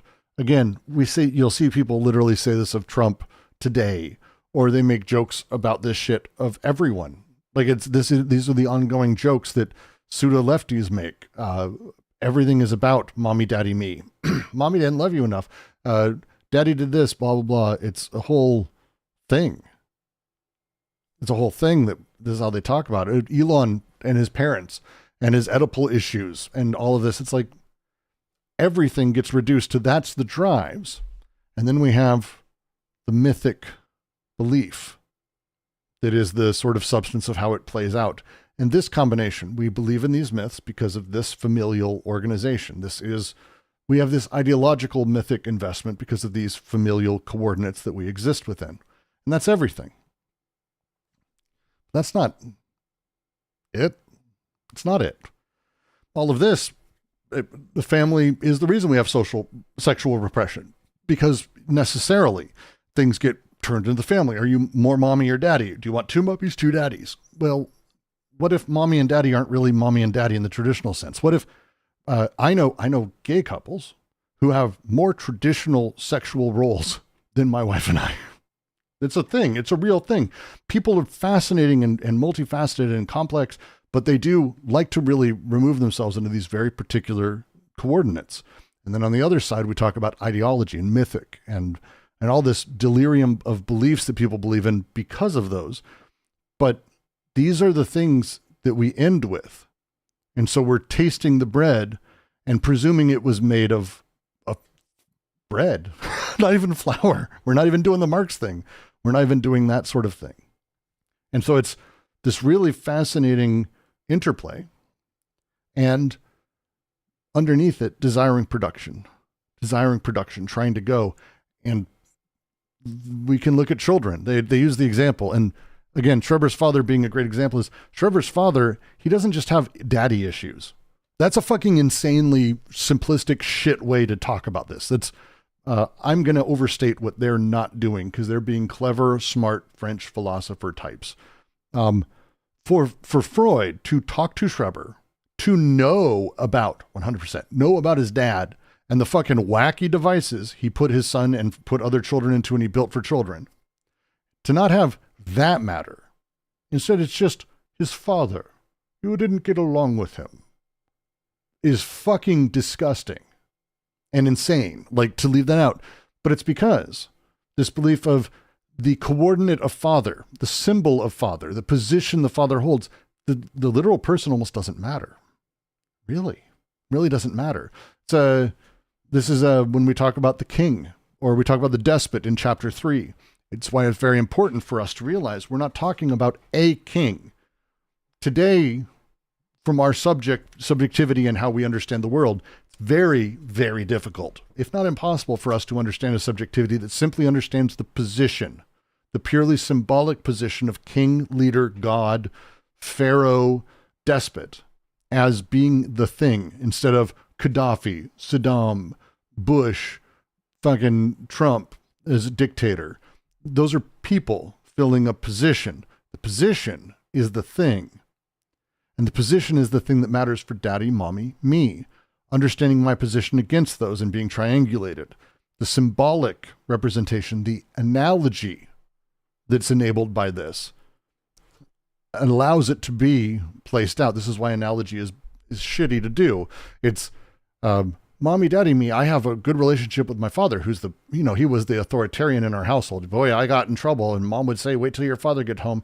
But then I'd spend time with mom, and she'd love me afterwards, and she'd tell me I was a good boy, and she'd give me cookies.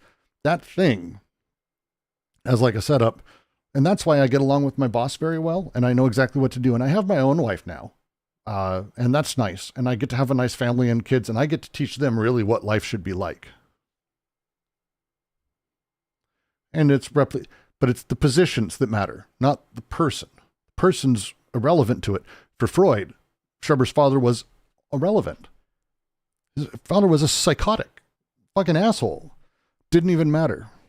And that's because, and they say it, I think, again, they say they do that French takedown thing very nicely. Perhaps it would have been more difficult to crush the entire social political content of Schreber's delirium if these desiring machines of the father had been taken into account, as well as their obvious participation in a pedagogical social machine in general. The complexity of just that thing. And again, Schreber had a lot of shit going on. Like, it ain't just his dad. I ain't saying, again, some people fuck with that stuff as a thing. Oh, I'm sorry if I had a weird visual glitch. That's weird. One sec. Oh, no weird stuff. Very pink. Well, I mean, let's be fair. That's just awesome. Yeah, I hope it's gone away.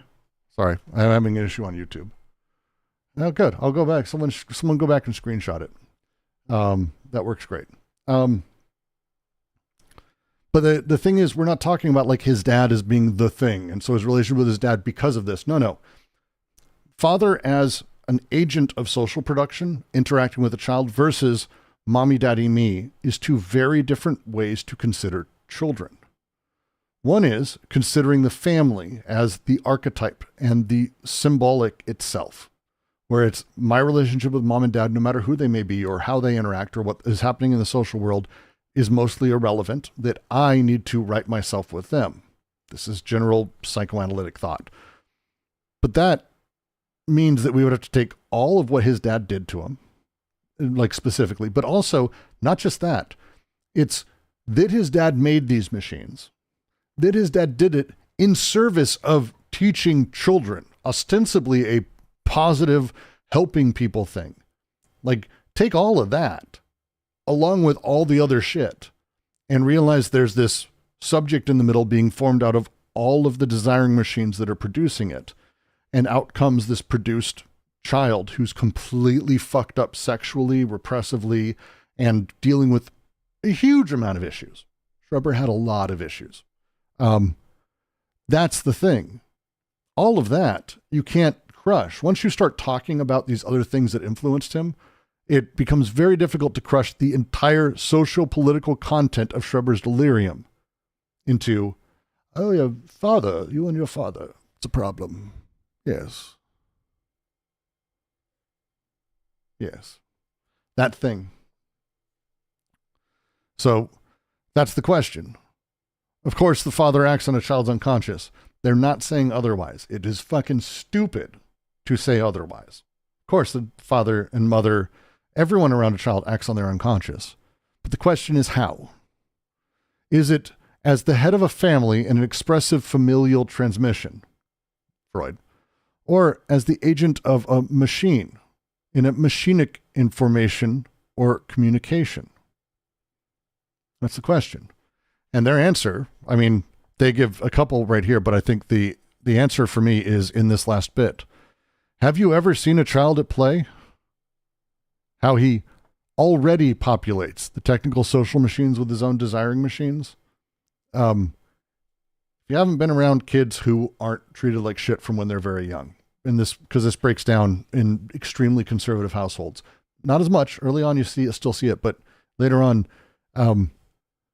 children, this is a phenomenal description of children. It's hard for me to say otherwise. And he populates the technical social machines with his own desire machines, moving toys, moving things into position, talking about, I'm making this, I'm building this, I'm doing this. What is this thing? In really weird, odd ways, but they're playing with these things. They're playing with these machines in the organization of it. Kids do this, and the parents in the background, the mother and father remaining there. We're absolutely having an effect on him, Jesus Christ. We're having an effect as agents of the machine. And that's the setup. We're having an effect, a great effect, probably more than others, but we're still just agents in a machine of this large-scale production, from whom the child borrows parts and gears. I'm using very good language here, according to his needs, who are there as agents of transmission, reception, and interception, kindly agents of production or suspicious agents of anti-production. This is a thing you'll see a lot. Kid comes downstairs, he's got a fucking kid's book, and he goes, he's holding it up. It's like it doesn't even matter. Some kid's book. He reads a ton. My wife takes him every week to the library. And the rule for the library is you need to return 10 books to get more books, because we can't just have piles and piles and piles of books forever. Library is very open-ended checkouts now. It's not the same as it used to be, like a week return policy or 10 days. Very open-ended. Libraries are very different. And he's standing right here and he goes, look, do you see this book? I'm like, yeah. And he's like, I tricked mom. I'm like, what do you mean? He's like, mom said I had to return 10 books to the library. I hid this inside of a pillow. I'm like, my wife would never have stopped him from like, I don't want to return 10 books. I only want to return 9. I really like this book. I want to read it again. No one would make him do this, but that's not where he is. He's not seeing things in that way. That's not how he works. He's not in a relationship with mommy, daddy, me. He's figuring out how all the machines work, and he's noticing as suspicious agents of anti-production, or as, and because I've been that too, that he has to kind of work around, or that repress him slightly, or that he's trying to find other ways. My favorite phrase he knows now is, "You don't control me," which I think he overheard when I was watching an episode of Rick and Morty like 2 years ago. "You don't know me." And he started saying that to me now all the time. Whenever I say, "I need you to do this," "You don't control me." And it's like, oh, fuck, I don't know where you learned this. But this is what he's learning. He's being produced through how we interact, and we interact with him, and how he interacts with other people, and how we interact with other people, and how we deal with that, and then how he sees that and how he experiences that. He's being produced through all of that. Not through mommy, daddy, me, but through the simultaneous reality of social production and desire production coming at once and connecting with his machines. And his machines then producing as well. That's children. This is what kids do. This is what they do. This is how they build. This is how they grow. It's not archetypical. It's easy to flatten because it feels good. Hey, look, it's very easy for us to go to old codes and how they develop. I've got a video I'm finishing today. I hope I'll have out tomorrow.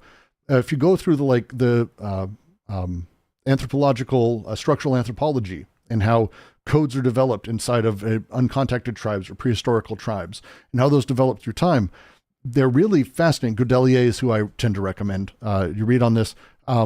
But the way that they function and the way that they come about. One sec, I'll give a mini little preview by reading out a little bit of the thing. 1 second.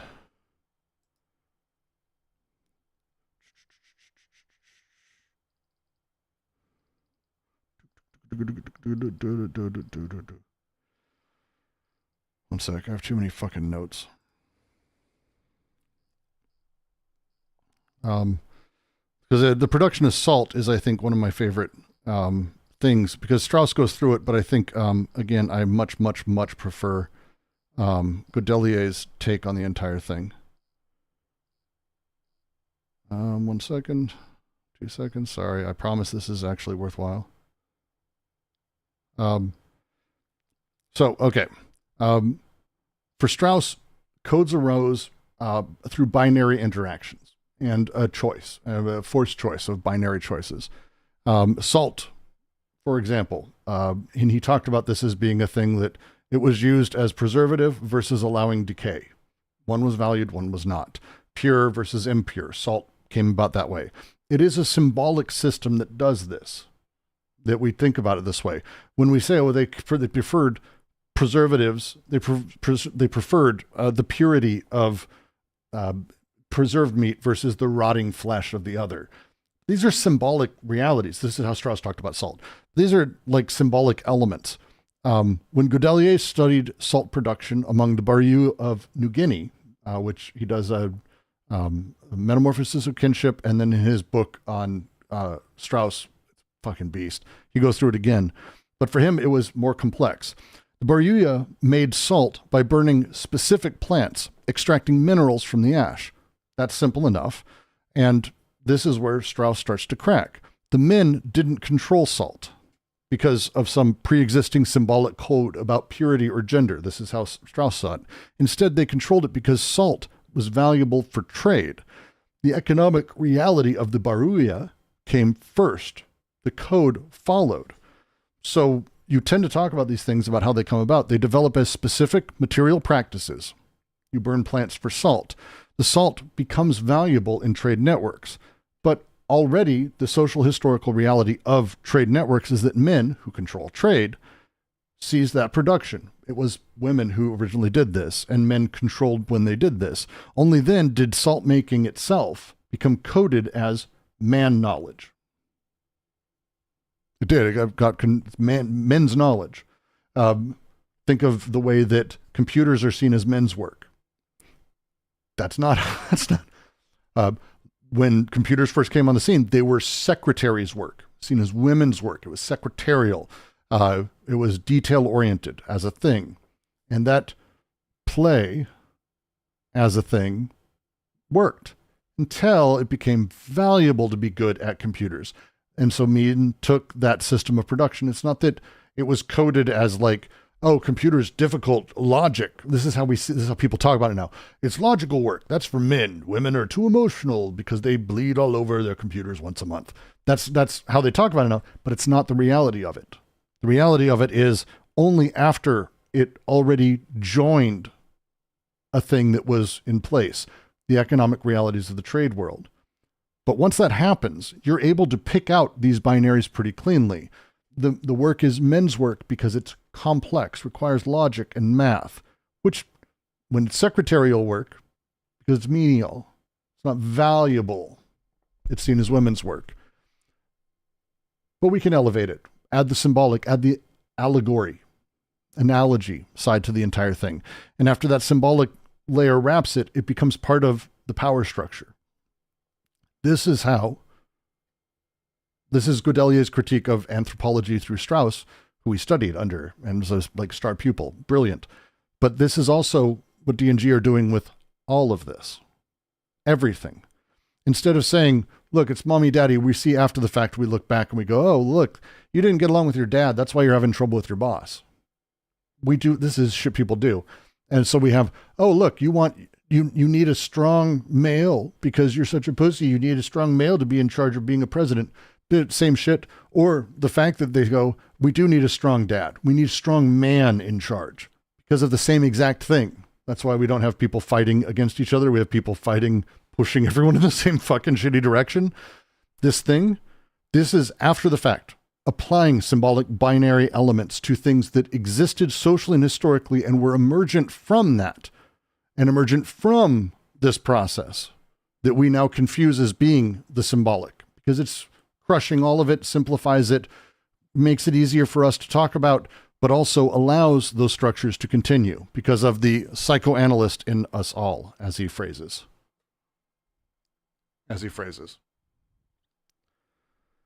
That's the thing.